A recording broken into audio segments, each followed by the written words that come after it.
Also confirmed that the president just recently got off the phone with President Zelensky of Ukraine. His truth is as follows. I just spoke to President Zelensky of Ukraine. The conversation went very well. He, like President Putin, wants to make peace. We discussed a variety of topics having to do with the war, but mostly the meeting that is being set up on Friday in Munich, where Vice President J.D. Vance and Secretary of State Marco Rubio will lead the delegation. I am hopeful that the results of that meeting will be positive. It is time to stop this ridiculous war where there has been massive and totally unnecessary death and destruction. God bless the people of Russia and Ukraine. I myself just spoke to the president about these calls, and he told me to tell all of you they were very good calls, they were very positive, and the administration is wholeheartedly committed to a peace deal to end once and for all the Russia-Ukraine war. More on that later. I'm sure you'll have more questions to ask. This week, the president has continued to deliver on his promises to the American people. According to new polling that was released at the beginning of this week by CBS News, an overwhelming 70% of Americans said that President Trump is following through on what he pledged to do during his historic campaign. The poll also revealed that Americans see President Trump as a tough, energetic, focused, and effective leader fighting hard to improve their lives and our country. And yesterday, in particular, was a truly special day for the United States of America. Thanks to the great leadership of President Trump and the strong and tough leadership of President Trump, Mark Fogel, an American teacher detained by Russia, was returned to American soil and met with the president here at the White House last night. Special Envoy Steve Witkoff and the rest of President Trump's incredible national security team helped to negotiate the exchange that secured Mark Fogel's release. This event shows a good faith effort from Russia, and it's a sign, as I just said, that we are moving in the right direction to end this brutal war. Malphine Fogel, Mark's 95-year-old mother, was understandably very worried that she would never see her son again after his arrest in 2021. Mrs. Fogel was actually slated to join President Trump on stage at the July 13th Butler, Pennsylvania rally to speak out for Mark, and then the infamous assassination attempt against President Trump took place. But that day, before the rally, President Trump promised Mark's mother that when he returned to the White House, he would bring her son home. God saved President Trump's life on that day in Butler, Pennsylvania, and now Mark Fogel is back home safely with his family as a result. God is good. The president also continues to bring back common sense to our government. This week, he signed an EO to end the procurement and forced use of paper straws. Taxpayer dollars were wasted on these non-functional and massively unpopular products for no other reason than it made radical activists feel good about themselves. And on trade, President Trump continues to take bold action to protect America's critical steel and aluminum industries, much like he did in his first term. And the president signed proclamations to close existing loopholes and exemptions to restore a true 25% tariff on steel and elevate the tariff on aluminum to 25% as well. This administration believes these tariffs will protect our national security and put American workers first. And in the Oval Office yesterday with Elon Musk, President Trump took further action to make our federal government more efficient and effective. He signed an EO implementing the DOGE Workforce Optimization Initiative. Now agency heads will coordinate and consult with DOGE to significantly shrink the size of the federal workforce and limit hiring to essential positions only. The unaccountable bureaucracy will finally be reined in. On another important matter this morning, Senate Republicans continued to confirm President Trump's exceptionally qualified nominees, most recently Director of National Intelligence Tulsi Gabbard, who will be joining us later at the White House for her swearing-in ceremony. It's imperative that the remainder of the president's cabinet nominees are confirmed as quickly as possible. On another important matter this week, illegal alien criminals continue to be arrested and sent home as part of the ongoing mass deportation effort of the Trump administration. Just this week, 2 planes with 190 Venezuelan illegal aliens arrived in the Venezuelan capital from Fort Bliss, Texas. Here are some of the criminal illegal aliens who were arrested in the country this past week. ICE Atlanta arrested a citizen of Nigeria who had been convicted of money laundering. ICE San Antonio arrested a citizen of Mexico who had been convicted of assault. ICE Denver arrested a citizen of Mexico who had been convicted of aggravated assault, and ICE Houston arrested a citizen of Mexico who had been convicted of aggravated assault. Now, before I take questions, I would like to address an extremely dishonest narrative that we've seen emerging over the past few days. Many outlets in this room have been fear-mongering the American people into believing there is a constitutional crisis taking place here at the White House. I've been hearing those words a lot lately. But in fact, the real constitutional crisis is taking place within our judicial branch, where district court judges in liberal districts across the country are abusing their power to unilaterally block President Trump's basic executive authority. We believe these judges are acting as judicial activists rather than honest arbiters of the law, and they have issued at least 12 injunctions against this administration in the past 14 days, often without citing any evidence or grounds for their lawsuits. This is part of a larger concerted effort by Democrat activists and nothing more than the continuation of the weaponization of justice against President Trump. Quick news flash to these liberal judges who are supporting their obstructionist efforts: 77 million Americans voted to elect this president, and each injunction is an abuse of the rule of law and an attempt to thwart the will of the people. As the president clearly stated in the Oval Office yesterday, we will comply with the law in the courts, but we will also continue to seek every legal remedy to ultimately overturn these radical injunctions and ensure President Trump's policies can be enacted. So here in our new media seat today, we have Chris Pavlovsky, an entrepreneur who has a strong passion for protecting freedom of speech. Chris started the video sharing platform Rumble in 2013 with a mission of protecting a free and open internet from censorship by big tech and governments around the globe.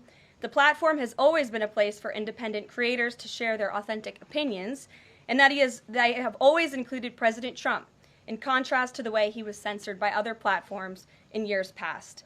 Since its founding, Rumble has grown exponentially, recently marking 67 million monthly active users. It's a lot of users. If you're watching right now and interested in sitting in this seat, you can apply, whitehouse.gov/newmedia. With that, I will take your questions. And Chris, why don't you kick us off on this very busy news day? Carolyn, thank you very much to you and President Trump. It's an honor to be sitting here in the new media seat for the White House press briefing and to be able to demonstrate why freedom of expression is so important. Rumble was the victim of censorship at the hands of multiple foreign governments. It's clear there are still many countries who oppose free speech and even target American companies. Can you describe what the administration will do to protect U.S. interests and values worldwide?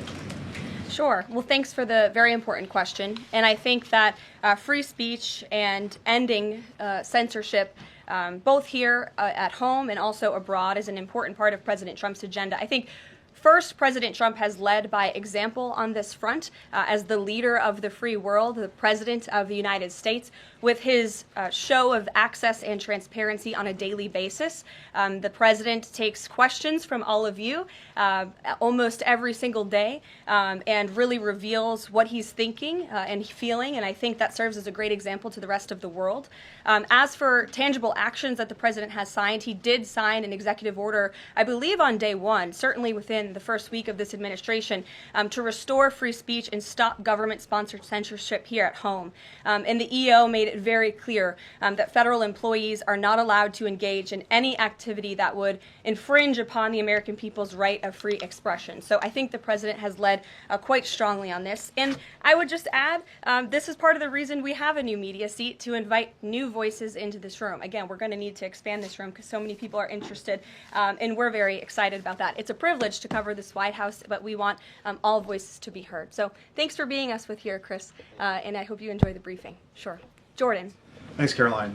Data out this morning showed that consumer prices were up across a variety of goods, and just before that report, though, President Trump called for lower interest rates. The Fed said it's holding rates steady to try and tamp down further inflation. So how would lowering rates help keep inflation in check for the American people? Sure. Well, first of all, on the inflation point, we did receive those numbers, and they were worse than expected, which tells us that the Biden administration indeed left us with a mess to deal with.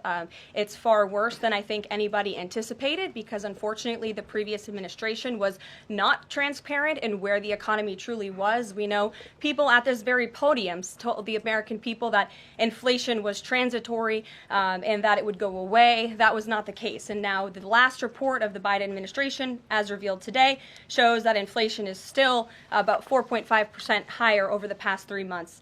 This is an indictment on the Biden administration's mismanagement of the inflation crisis and their lack of transparency in addressing it. As for tackling inflation and interest rates, the president has made his position on this very clear.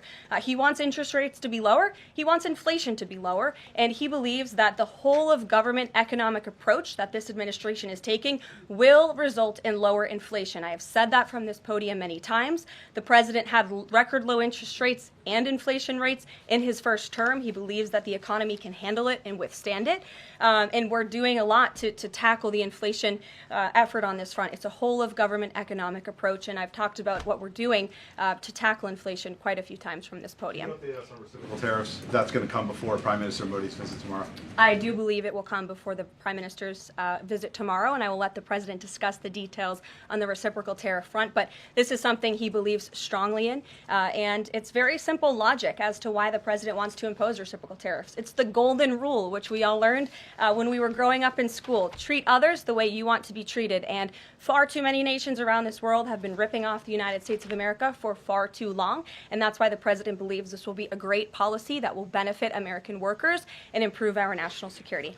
JJ. On Doge and the fraud claims, Elon Musk in the Oval yesterday gave us some information on that. We're just wondering if there's some proof, evidence. Is the White House willing to share evidence of those fraud claims, or can Elon Musk come to the briefing room and share material evidence of what he's talking about? Sure. I would love for Elon Musk to come to the briefing room. That's why we had him go to the Oval Office yesterday, where I think he provided great answers. He was speaking in layman's terms, speaking common sense to all of you in the media, but also to Americans at home. But I would say especially to all of you in the media, because I think it's a real fallacy that there's this alleged lack of transparency when it comes to Doge. President Trump and Elon Musk have been incredibly transparent on what Doge is doing. There is an X account with the Doge handle. They are tweeting out what they are doing on a daily basis. They have a website where they are posting the receipts of the contracts that they are reviewing and the payments that they have stopped from going out the door. The secretaries of our departments have stopped from going out the door. And I would also say that before it was Elon Musk making our government efficient and accountable, it was some unnamed bureaucrat that none of you knew. Elon Musk is the richest man in the world. He's also now one of the most highly scrutinized men in the world alongside President Trump because of what he's doing and the access that he is allowing. So there's great transparency. As for the actual receipts, we are happy to provide them, and I actually brought some today because all of you know I love to bring the receipts. We have contracts upon contracts that we can send and provide this information to you. Let me be very clear. We are not trying to hide anything. We have been incredibly transparent, and we will continue to be. These are screenshots of contracts that Doge found across our government. This is a DEI contract, $36,000 for U.S. citizenship and immigration services. That is against the president's policies and his America First agenda. This is a $3.4 million contract, a Council for Inclusive Innovation at the U.S. Patent and Trademark Office, Department of Commerce, another DEI contract that Doge identified. I can continue to go through these. Oh, I love this one. $57,000 for climate change in Sri Lanka. What is this doing to continue the interests of the American people? Absolutely nothing. These are the line items across the federal government that Doge is identifying daily. They're moving very fast. There's a lot of paper that we can show you, but we're happy to do it. This administration has been more than transparent about what Doge is doing. And here's one of their tweets that they posted about the mine. I believe this is in Pennsylvania, where the federal employee retirement system is being processed. Did anybody know this was even happening in our country before Elon Musk talked about it in the Oval Office yesterday? A lot of Americans didn't. So we are providing transparency and accessibility on a daily basis when it comes to Doge.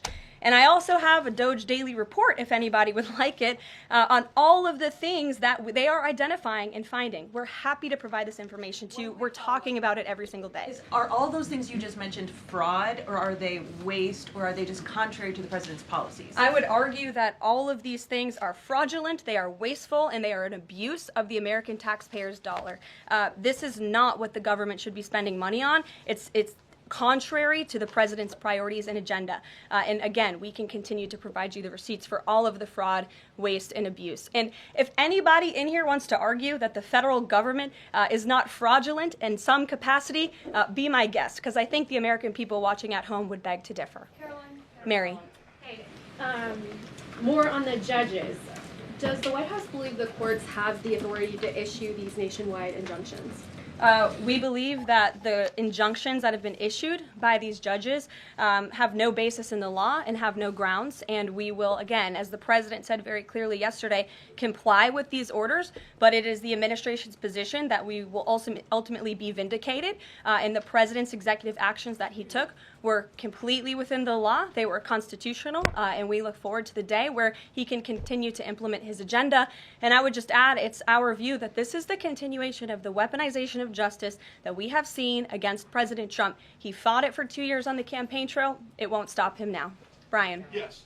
I want to go back to Doge just for a second. Earlier, the subcommittee headed by Chairman Marcia Taylor Greene, her and her staff discovered $2.7 trillion in improper payments to Medicare, Medicaid, overseas, to people who should not have gotten it. Some in this room might have missed that press conference. Can you elaborate on what the president is thinking at this point? Well, again, that's another example. There's a very long list of the fraud, waste, and abuse that Doge is identifying on a daily basis. Elon Musk also talked about yesterday about Social Security payments that are going out the door for people who are no longer with us, unfortunately. I would say that is certainly fraud. There's also a lot of contracts they've identified that, just as a hypothetical example, are $1 million, but only 500,000 went out the door. So where's the rest of that cash? And so that's the thing. Those are the things that Doge is working on every single day. And I would just remind everybody in this room, this is what President Trump campaigned on doing. He's delivering on a promise that 77 million people elected him to do. James. Thank you very much, Caroline. Two foreign policy questions, if I may. Sure. First, the statement that was released after this morning's phone calls identified Mr. Witkoff as the special envoy who will be part of the delegation that undertakes to resolve the Russia-Ukraine war. I had thought that that individual was General Kellogg, and so can you clear that up? Sure, I'd be happy to. As you mentioned, the president, in his truth, following the phone call with Vladimir Putin, said that he has asked Secretary of State Rubio, the director of the CIA, John Ratcliffe, our national security advisor here at the White House, Michael Watts, and Steve Witkoff to lead the negotiations. As for General Keith Kellogg, he remains a critical part of this team in this effort. He's played a tremendous role in getting the negotiations to this point, and he's very much still part of the Trump administration. The other subject is Iran. I took note of President Trump's comments in his Super Bowl interview with our colleague Bret Baier to the effect that he wants to do a deal with Iran. However, that interview appeared after the supreme leader of Iran, the Ayatollah Ali Khamenei, had already ruled out any additional negotiations with the United States. So kind of a two-part question. A, what gives the president any confidence that Iran will come to the table? And B, more fundamentally, why is the president interested in doing a deal with Iran instead of doing everything he can, perhaps short of U.S. military intervention, to try and hasten the end of what many of his own supporters regard as an evil regime? Well, the president has made it very clear that he will never allow Iran to have nuclear capabilities. That is a red line that he has drawn, and he will not allow that to happen. But you asked why President Trump wants to make a deal. I would remind you, he's the master of the art of the deal. He is America's deal maker in chief. He leads from a position of securing peace through strength. And I think time and time again already, in just 4 weeks, we have seen the president being able to negotiate successful deals with our partners, our adversaries all around this world. The release of Mark Fogel just last night is something that I think speaks to the president's deal-making ability. This is something that the Biden administration allegedly tried to do for 3.5 years. I think you all should go back and ask some of those Biden administration officials what they even tried to do and why weren't they successful, because for 3.5 years Mark Fogel sat in a Russian prison, and it took President Trump 3 weeks to get him back on American soil. There's nobody better at making deals than Donald Trump. Phil Wegman. Thank you. 2 foreign policy questions. Ukrainian President Zelensky has said after the war that he wants NATO membership or nuclear weapons. We heard Defense Secretary Hegseth say that NATO membership was unrealistic. What's the president's view on the other option, on a nuclear Ukraine? I have not talked to President Trump about Ukraine's NATO membership or their nuclear capabilities. I would leave it to him to discuss. But I will tell you again that Secretary Rubio and also the Vice President, J.D. Vance, will be meeting directly with President Zelensky in Munich on Friday, and I'm sure they will provide a readout of that conversation and that discussion. And then the second question, given that this administration has called on Europe to take more responsibility for their own defense, I'm wondering, will the EU or any other European nation other than Ukraine be involved in these peace talks? I don't have any European nations who are involved currently to read out for you. Certainly, the president has employed a very strong team or deployed a very strong team to continue these negotiations. And the fact that he was on the phone with both President Putin and President Zelensky today shows that he's very much involved in this effort as well. And then just a follow-up, I guess. Sure. Should we expect the president to negotiate in person with Zelensky and Putin? I don't have anything to read out on that for you today.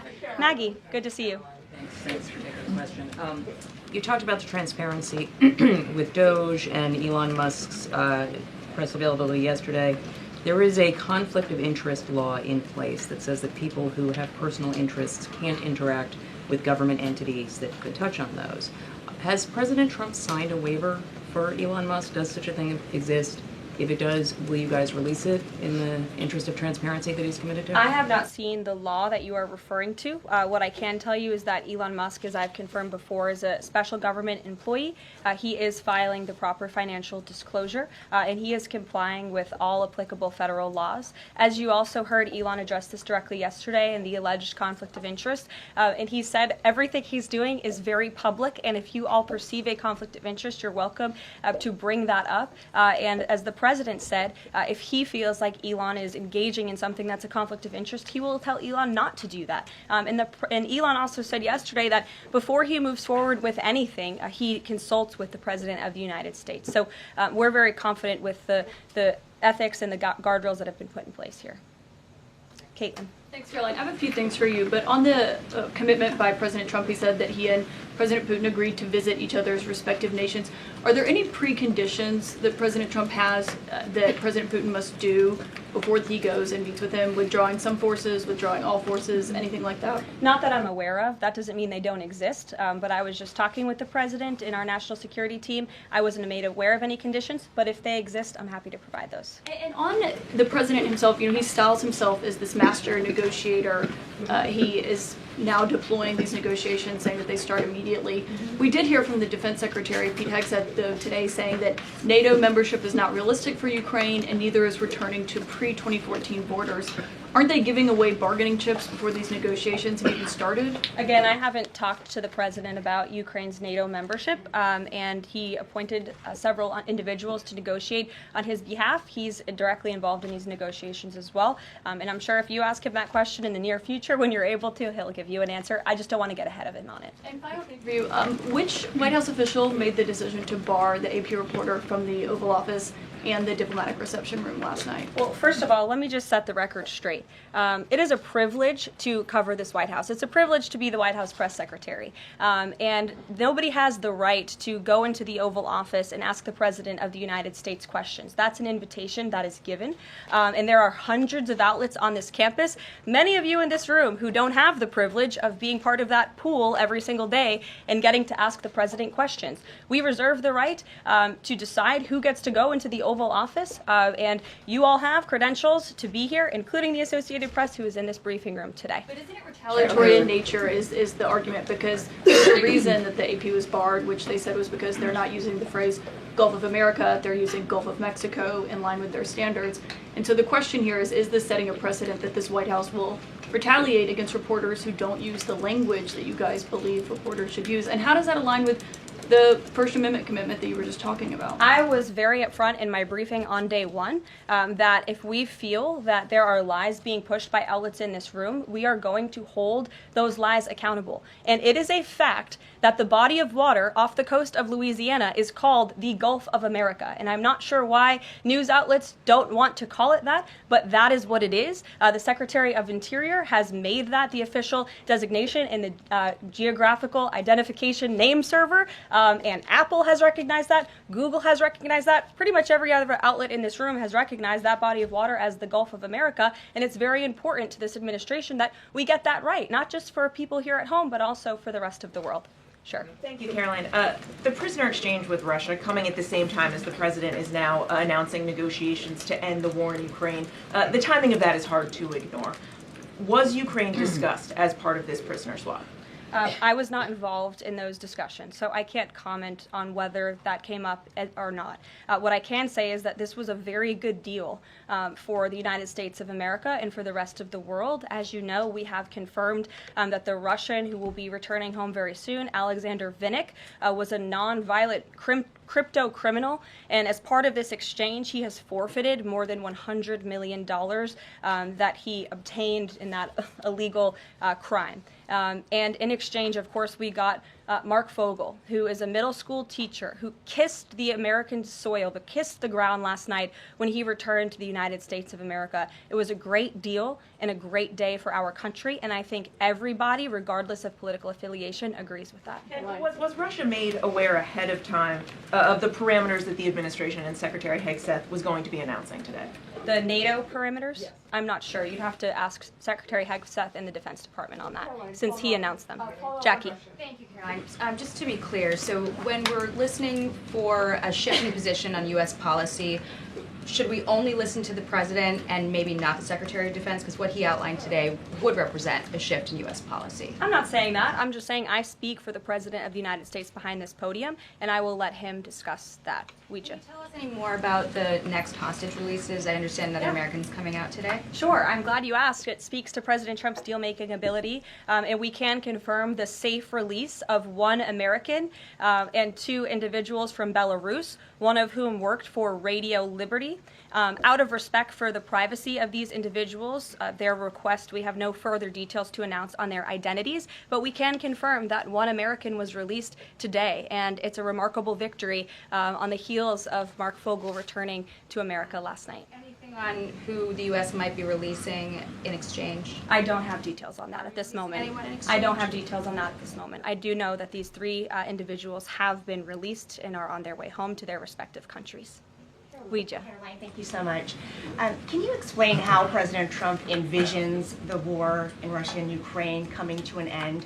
Does he expect Ukraine to hand over all the territory in question? Again, these negotiations are ongoing. I will allow the president to divulge any red lines that he may set, but I think as deals in the past have come to fruition, the president has proven one of the things that makes him a very effective negotiator is not revealing what he's anticipating from both sides, but he is at the forefront of these negotiations in addition to the very qualified individuals who he's tasked with speaking to both President Putin and President Zelensky. And speaking of deals, a meeting with the President of the United States offers any foreign leader credibility.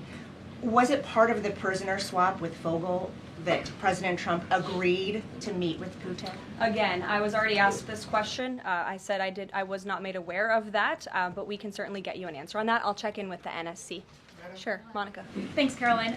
It's clear that this administration is dedicated to both truth and transparency. We know that with Doge, but we also know that because this administration recently announced it's going to declassify the assassinations of Martin Luther King Jr., JFK, and RFK. I'm wondering, is it likely that we're going to see more information regarding the assassination attempts on the president's life while he was on the campaign trail?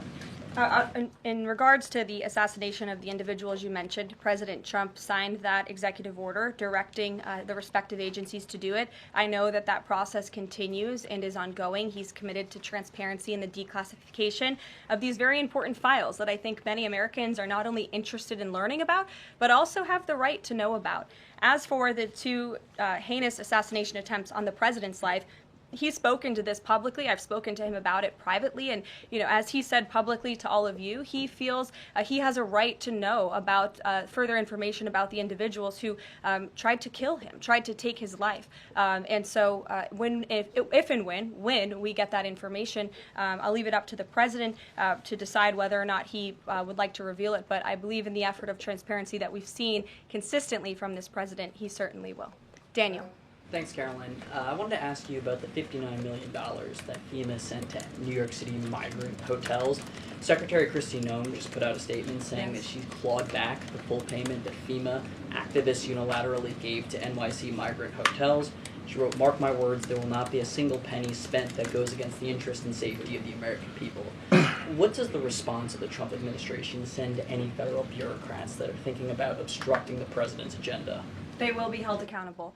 The president is signing executive orders daily, and he expects all officials across the administration, regardless if they are a political appointee or if they are a career bureaucrat, to adhere to the will of the American people and the 77 million Americans who reelected President Trump. He is here for a reason, and he is focused every day on implementing his administration's goals and sending $59 million to a migrant hotel to house illegal immigrants when there are still people in North Carolina and California who have not received FEMA funding is not something that this administration is going to tolerate.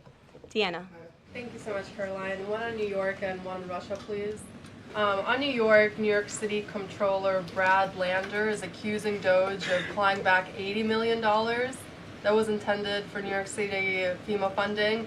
Wondering if you've heard about that figure, if that figure is accurate, and why that money was taken back. I have not heard about that figure. DOJ is moving very quickly, but I can get the receipts and gladly send them to you. I know that story is likely of great interest to the New York Post. John. Russia, please. Sure. Is President Trump waiting for a kind of signal or an action from Putin to go to Russia?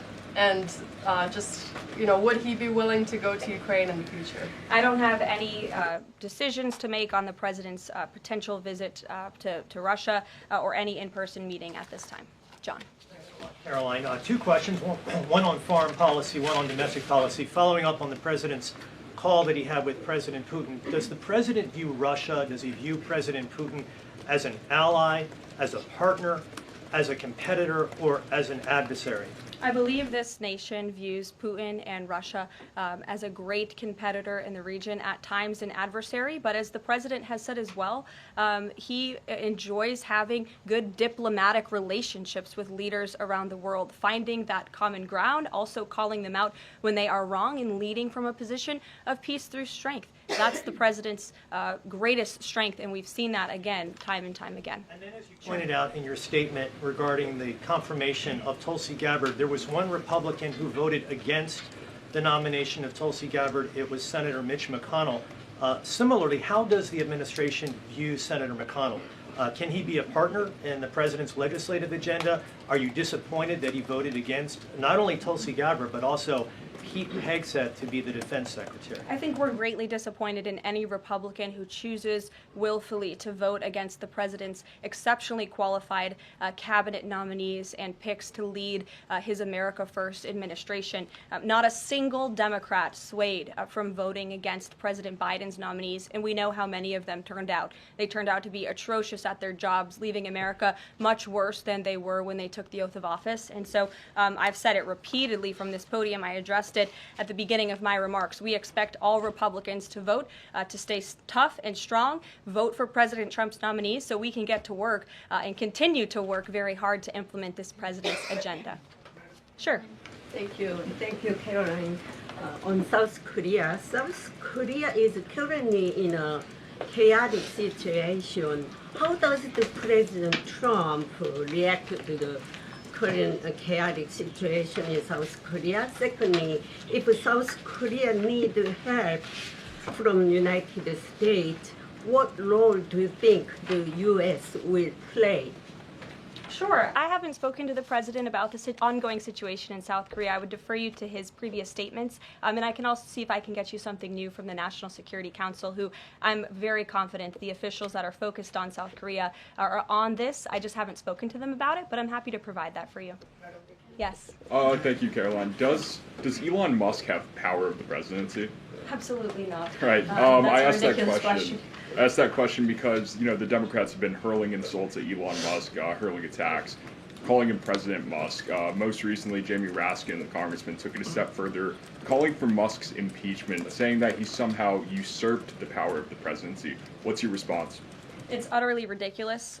Elon Musk addressed this in the Oval Office yesterday. The president addressed it as well. Elon Musk is serving at the pleasure of the president, just like everybody else on this team. He takes directives directly from the president of the United States.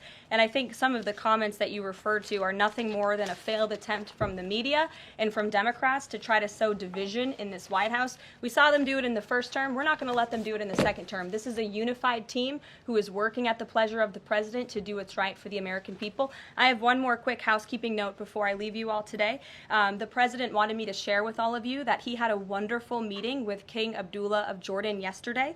They discussed many things, including the Gaza Strip and its future at great length. The king would much prefer that the Palestinians stay in place, with the additional land to be used for new development, which would greatly create jobs at levels never seen before. But the president feels it would be much better and more majestic if these Palestinians could be moved to safer areas. I would just add to that the president remains wholeheartedly committed to seeing peace in the Middle East, and our Arab partners in the region have been tasked with coming up with a peace plan to present to the president. That is ongoing. King Abdullah mentioned that yesterday. He also committed to accepting 2,000 sick children from the Gaza Strip, which the president called a beautiful gesture. So the administration continues to work with our Arab partners in the region. We stand closely with our ally Israel, and the president has presented this big, new, bold idea to secure peace in the Middle East, and he is not going to waver from that. And we look forward to seeing that goal of this administration achieved as well. Thank you very much, everybody, and we'll see you very soon. Have a great day. Thank you.